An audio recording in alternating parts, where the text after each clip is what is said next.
Thank you. Well, thank you for sticking around. My name is Richa Goyal Sikri. I am the author of this wonderful book, No Stone Unturned, The Hunt for African Gems. I don't have copies of the book here, but it's available on Amazon, on Abe Books, on Waterstone. So if you Google the name, you should be able to find it. And of course, SSCF also sells the book on their website, as does the Gemological Institute of Great Britain. Now, most people who buy books like to get the author to sign the book. So since we don't have the book, I have a little hack. I have a few cards. So if anyone is ordering the book online, come and find me with a little piece of paper, or I can write a little note for you, which when you get the book, you can stick it in the book and take a photograph, post it on Instagram, tag me, and I will repost it. And we will cross-pollinate. So, how am I supposed to change the slides with this? There you go. So, quick introduction. I do a whole bunch of things. I'm a writer, journalist, gemologist. I'm going to put this down since we're not using it. Yes, still works. And, I can see it there. And this book, so I am actually not from the gem and jewelry industry. I was not supposed to be doing this right now in my life. I was supposed to be the CEO of our family business, which is in travel and tourism. And I fell in love with colored gemstones and became a gem addict. And this addiction of mine took me to mines around the world. And I was just traveling as an independent or a crazy person who is not in the industry, has nothing to do with the industry, but has found herself landed up at a sapphire mine somewhere. And I started documenting these experiences that I was having on Instagram. And my friends were fed up of listening to me talk about stones, and they were like, please open an Instagram account and go find your people and leave us alone. And that's how the account happened. And that's when editors of different publications found me and asked me to start writing on colored gemstones and on the jewelry and mining sector at large. So here we are. Never underestimate the power of addiction. Now, this book was commissioned by a company called Gemfields. They own the world's largest emerald mine, or one of the world's largest emerald mines in Zambia, and the largest emerald ruby mine in Mozambique. Now, why was this book commissioned? It was commissioned in 2020, and the reason was because if we look at colored gemstones, look at the colored gemstones at this show, industry sources estimate that maybe 70 to 80% of these colored gemstones come from the African continent. And they have only been discovered in the last 15 to 50, 60 years. Now, the gemological stories related to these discoveries have been quite well documented. But the human stories of the people behind these discoveries or the development of these deposits, those stories have never been told. And in 2020, when we were all stuck at home during the global pandemic, as an industry, we started losing some of these very senior people. And there was a humbling realization that if these stories are not documented, in a couple of years, we would lose them as a generation forever. So that was the reason why this book was commissioned. So it's a collection of 24 short, true adventure stories with real names about real people. And but it's not a history book. It is laced with history because they're real stories. It's kind of like Indiana Jones meets P.G. Wodehouse. And the reason why it's written like a Netflix and a book is because I wanted this book to be accessible. I wanted that someone who doesn't even know that an emerald is green should be able to pick up this book, read it, understand what is being talked about, and like me, fall in love with gemstones. So every story also has an author's note, which tells you what happened to this person or this deposit after the story ends. To go back, that is a rough Mozambican ruby. I took that photograph in 2018. It came out of the ground looking like the African continent. Like, how crazy and cool are gemstones? the process of selecting the stories, so when Gemfields commissioned me to write this book, they just gave me a blank piece of paper. They said, okay, 2 conditions, no diamonds, only Africa, see you in 1 year, bye-bye. And that was in 2020. My original deadline was May 2021. I published the book in 2024. I was never very good at following deadlines. But the reason why it took so much time is because of the process. Now, I could have written this book in a year. I could have gone to a few trade shows and taken down stories of different gem merchants and put a book together. But I wanted the book to be balanced, to not just have famous people from the industry, but also to reflect people who are native to the continent and who you may never have heard of and will never really hear of again. Primary and secondary research. Sometimes the story would be 2 paragraphs, and then I would have to go and add some fictional elements to create a short story out of it. And then to do secondary research to verify some of the things, because human memory can be tricky. I'll give you an example. One of the contributors is a gentleman from Madagascar who doesn't speak a word of English. He sent me emails. He and I exchanged emails for 6 to 8 months. He would send me emails in Malagasy. I would translate it, understand what he was trying to say, write a reply in English, translate it back into Malagasy, and send it to him. And that process took 6 to 8 months till I could find enough material to write a short story. But that's what makes it fun. So let's begin. Now, colored gemstones have been extracted from the African continent, in the African continent, since the time of the pharaohs. We know this. It's nothing new. But if we take that period of antiquity and we park it aside and we focus on the contemporary period, gem discoveries of deposits have happened in 3 waves. The first wave happened during the colonization of Africa, or the scramble for Africa.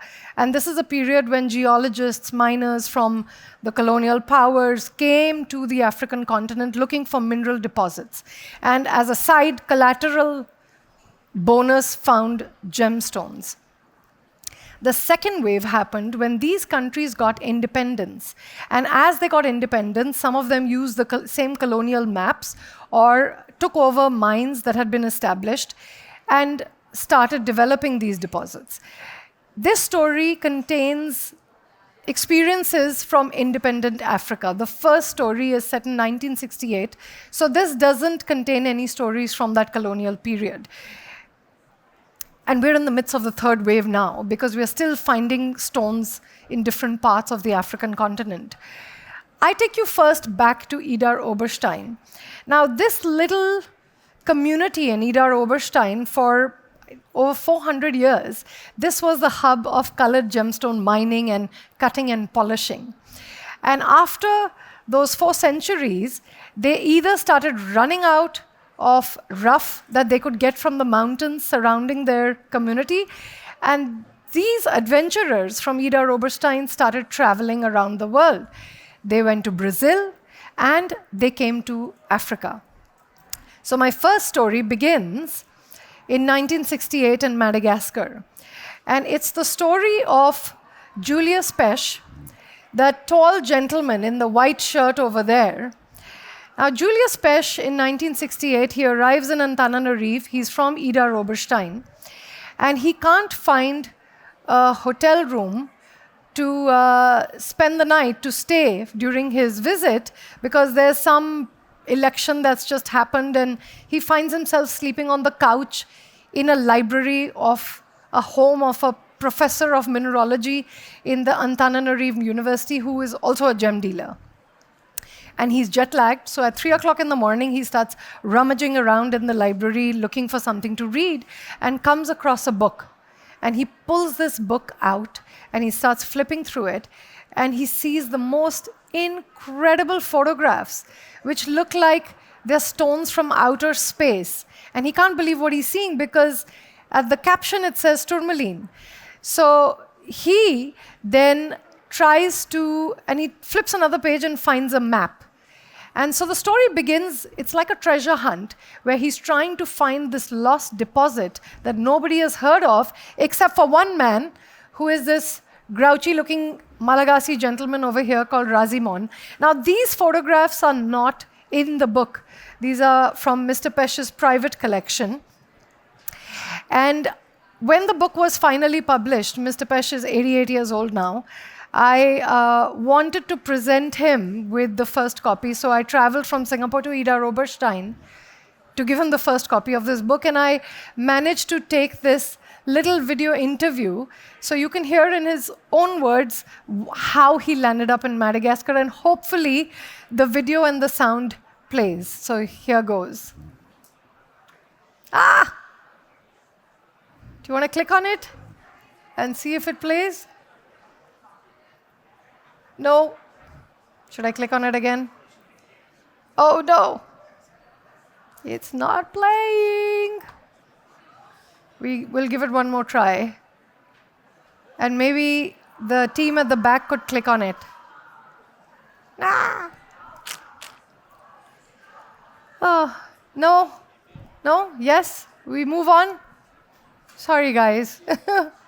Can't play the video. This is the first time it's happened, but here we are. Anyway, we move on.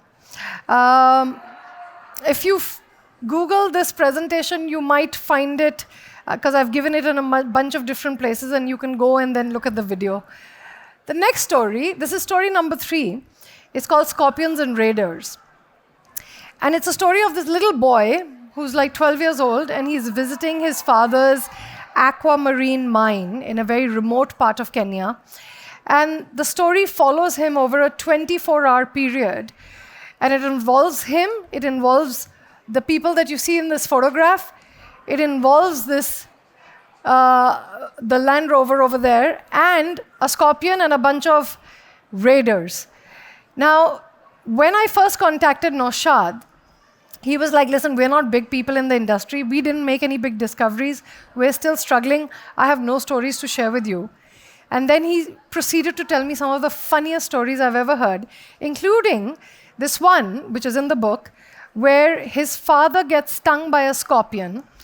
They have a little first aid kit. There's no medical help anywhere nearby. And one of the mine workers comes up with a brilliant idea to cure him of the scorpion sting. He suggests that why don't we hook up your father to the Land Rover, to the battery, let's hook him up and electrocute him, and that way we will kill the scorpion poison. So now whether they electrocute him or not, you have to read the story to find out what happens. But this is a true story. And things did happen after this. The father is still alive. The next one, again, there's a video here which I guess is not going to play, but is the story of Chris Johnston.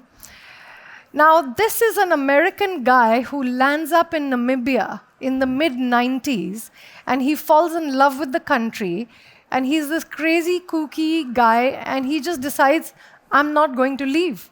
He's still in Namibia. And why is this story important, and why did I want to have Chris's story in this book? Because when you hear whispers of the Namibian lagoon tourmalines, they come from a deposit called Neuschwaben. And he is the guy who discovered that deposit and built the first mine. He's also responsible for, with his bare hands, building the Green Dragon mine, which was the mine that produced the dementoid garnets from Namibia. And he almost lost the entire deposit because of 5 chickens. So it's a crazy and kooky story, and you will love it. And that's a quote from Chris himself. Mining is like falling in love. You don't realize how complicated it is till you climb in. And he's the type of guy that he finds a rough stone, he puts it in his mouth, swishes it around like a wine connoisseur would, spits it out, and then checks whether it's what grade of quality it is. Again, the video's not playing, so we move on. Grossular Green is the story of this gentleman, Campbell Bridges, who many of you may recognize. He is known in the industry as the father of Savorite, or grossular green garnet.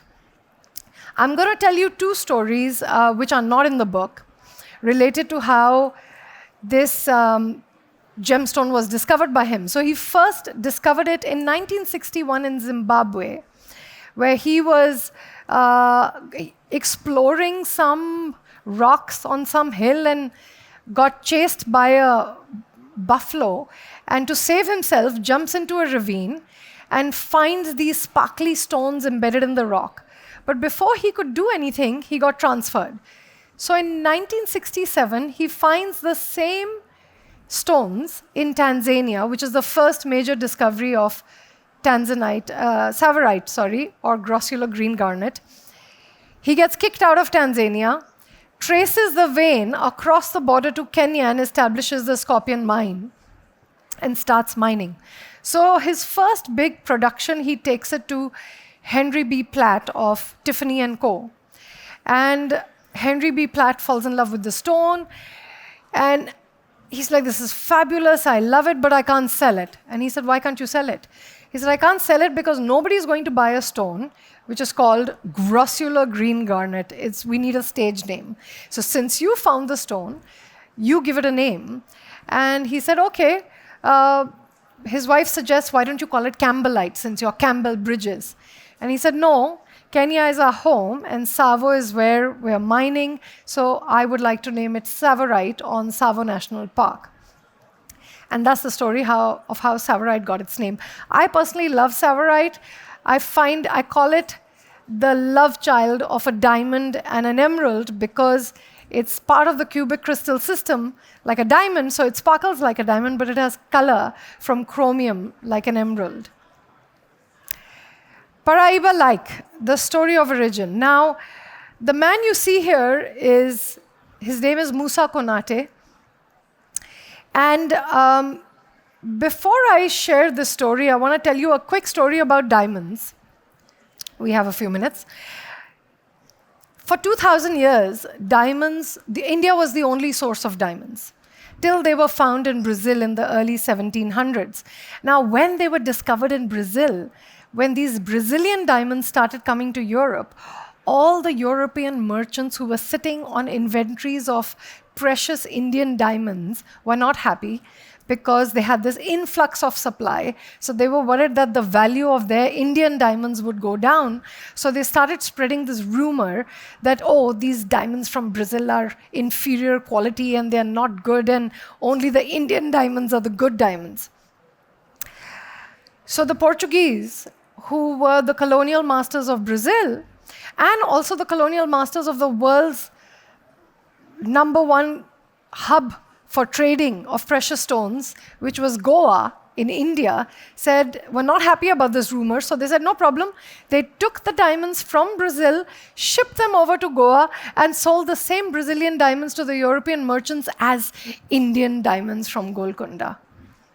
So the reason I tell you this story is because someone said this, and it's so true, that the best quality of Paraiba tourmalines from Mozambique were never sold as Mozambican tourmalines.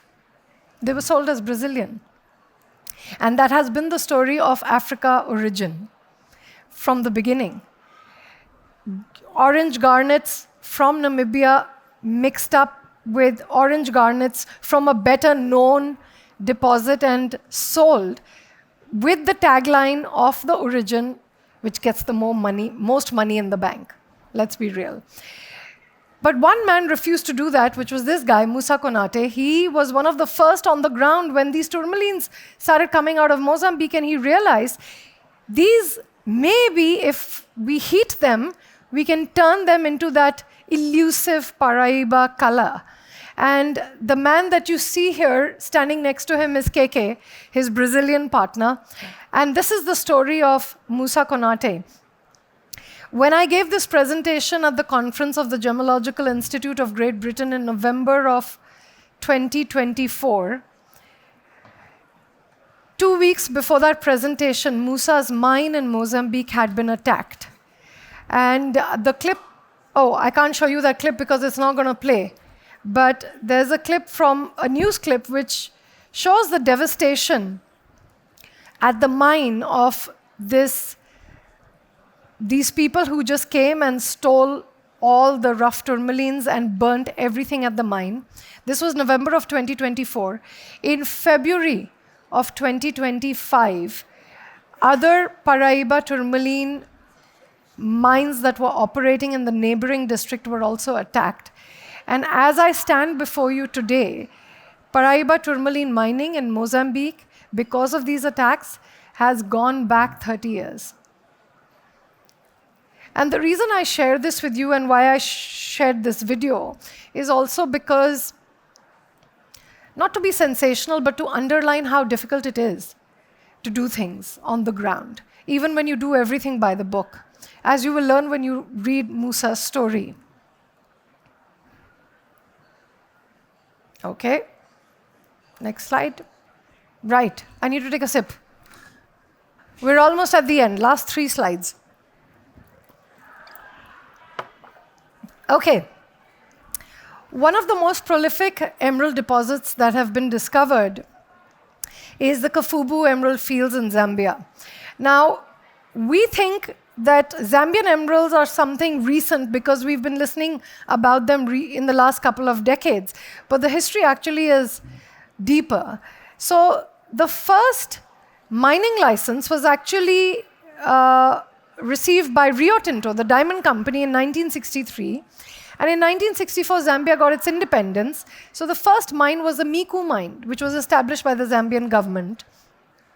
But in the 1970s, that entire Kafubu emerald field area was designated as a restricted zone because the government lost control over the deposit. Now, this deposit is located on the border with the Democratic Republic of Congo. So during the 60s and the 70s, you had gangs, people just coming over the border. They would just have to dig with a shovel and they could get rough emeralds of the most beautiful quality, which were then smuggled across the border to Congo. And the government realized that, we're losing precious mineral revenue. So they got hold of a man called Shiv Shankar Gupta, and along with him and a few other folks, they created a joint venture company. And that's the Kaja Mining Company. Now, Shiv Shankar Gupta, I interviewed him in 2020 when he was 95 years old. He passed away in March 2021. And, generally speaking, when you talk about guys from Indians related to gem mining or merchants, most of them will fly to like a capital city, go to a hotel, people will bring the stones to them.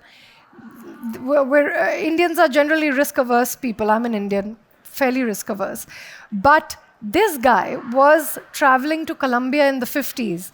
And in the 60s, he owned the world's largest emerald mine in South Africa, the Gravelot Emerald Mine. Now, here I had a video, a voice note, where he tells his story in his own words because I pulled it out of a recording. As I said, he's passed away, so he's no more with us. I don't know if it's going to play.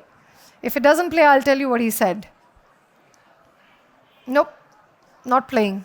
Okay, so the photograph that you see here is actually the Gravelot Emerald Mine in South Africa. And this was a really rich deposit, but quantity, not quality. Now, there were 10 families in Jaipur at that time cutting and polishing emeralds. So he had this massive quantity that he was mining, but he didn't have the manufacturing industry there to absorb it. So he had to create it. And because of that, he would give gunny bags, jute bags of rough emeralds to people who were not in the emerald cutting business in Jaipur on credit. He imported gem cutting machines in Jaipur, and he handed these rough emeralds on credit to them, saying, go, cut it, pay me later, figure it out, and train them, and created this industry. When now it's like a few 100,000 people. 95% of emeralds from Africa are cut and polished in Jaipur. This industry at this scale didn't exist before him. And I'm so sorry that you can't hear him talking about the experience, but basically they were not mining carats, they were mining tons. And so this man was then invited by the Zambian government to come and establish the Kagem Emerald Mine, which in 2007 was acquired by Gemfields. And it's his legacy that was taken over then by Gemfields.